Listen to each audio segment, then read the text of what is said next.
Hi, and welcome back to Thone's Nibbles, number 220, covering a bit of James chapter 3, Taming the Tongue. The reading comes from James chapter 3, verses 5 through 10. Even so, the tongue is a little member and boasts great things.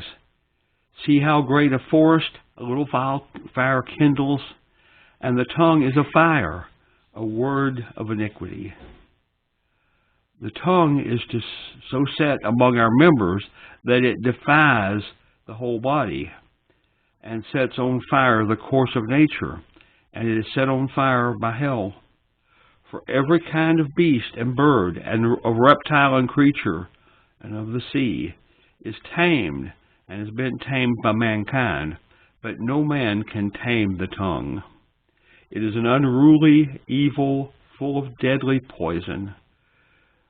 With it we bless our God and Father, and with it we curse men who have been made in a similitude of God. Out of the same mouth proceeds blessing and cursing. My brethren, these things ought not to be so. Amen. The concept here, the analogy is that the tongue is a fire. Now, why is this in the Bible? That we might learn to control our communications. It's written to all believers. Our communications must be in agreement with itself. And that's,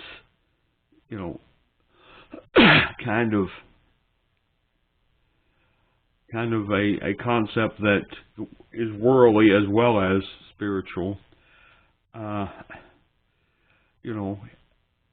a worldly world, people who say one thing to one person and something different to another person are called two-faced. And, there's a whole culture about that in the worldly sense, and even more so in the spiritual sense. Because if our communications in our voice speaks of God and His greatness and His glory, but our actions, which we are acting at exactly the same time we're saying those things, show something which is quite different, that is, all sorts of sinful desires and behavior, then who's going to believe us? The worldly people won't believe that we're actually talking about God, and the spiritual people won't believe that we are actually meaning what we're saying because of our actions. So we have no ally in that case. Application to my life. Our tongue is a deadly weapon.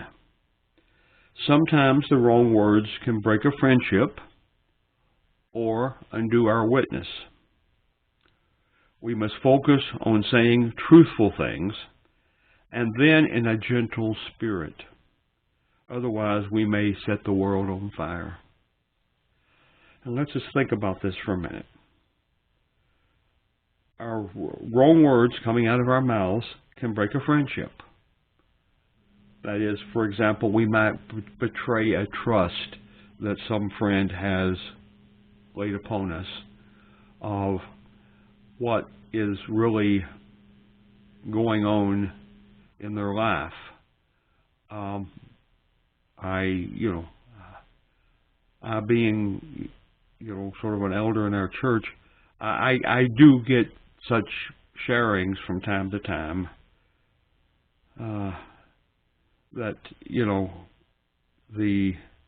just as an example, and this doesn't particularly apply to anyone that I know, but, you might have someone who's praying, who's just asking for prayer about a particular person in their life, whether it be a child, a grandchild, a cousin, a brother, a sister, a parent, whatever.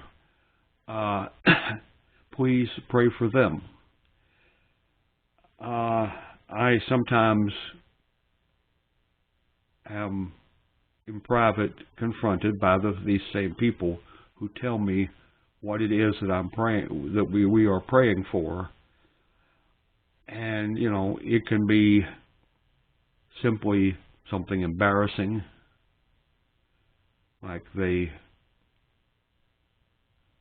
in danger of being evicted for not paying their rent or their mortgage, or something horrifying that they have done. They beat their wife. There's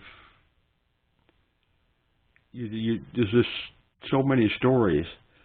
And, the fact is that we can break a friendship by divulging such a inside story, for lack of a better word. We also may undo our witness by some actions of our tongue. If we are being honest, we should act in our Christian lives in public exactly as we act in our worldly lives in public. And this is sort of a negative way of going about it. The fact is that if we are curse or tell off-color jokes or laugh at someone when what they're doing is not at all funny to them, those are the kinds of acts which we might do in public, in the worldly sense. If we are not doing such with our spiritual friends, our church friends, our neighbors who are believers, then we should not be doing it at all, because the witness that we give spiritually will be tainted by the off-color humor, the profanity, and whatever other behavior we may be doing in a worldly sense, which is just either calmly accepted in a worldly sense or at worst slightly condemned.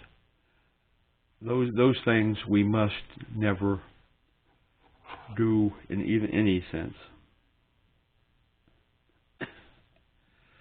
God says, do not bless God and curse man at the same time. And that's exactly what we were just talking about. Blessing God while we're cursing the person who isn't paying attention to our teaching. My personal response is, Lord, please help me to moderate my speech and provide truthful and useful communications. If you are known to be a person of your word on anything, then that makes your witness to others that much more effective. So that finishes today, and we'll see you next time.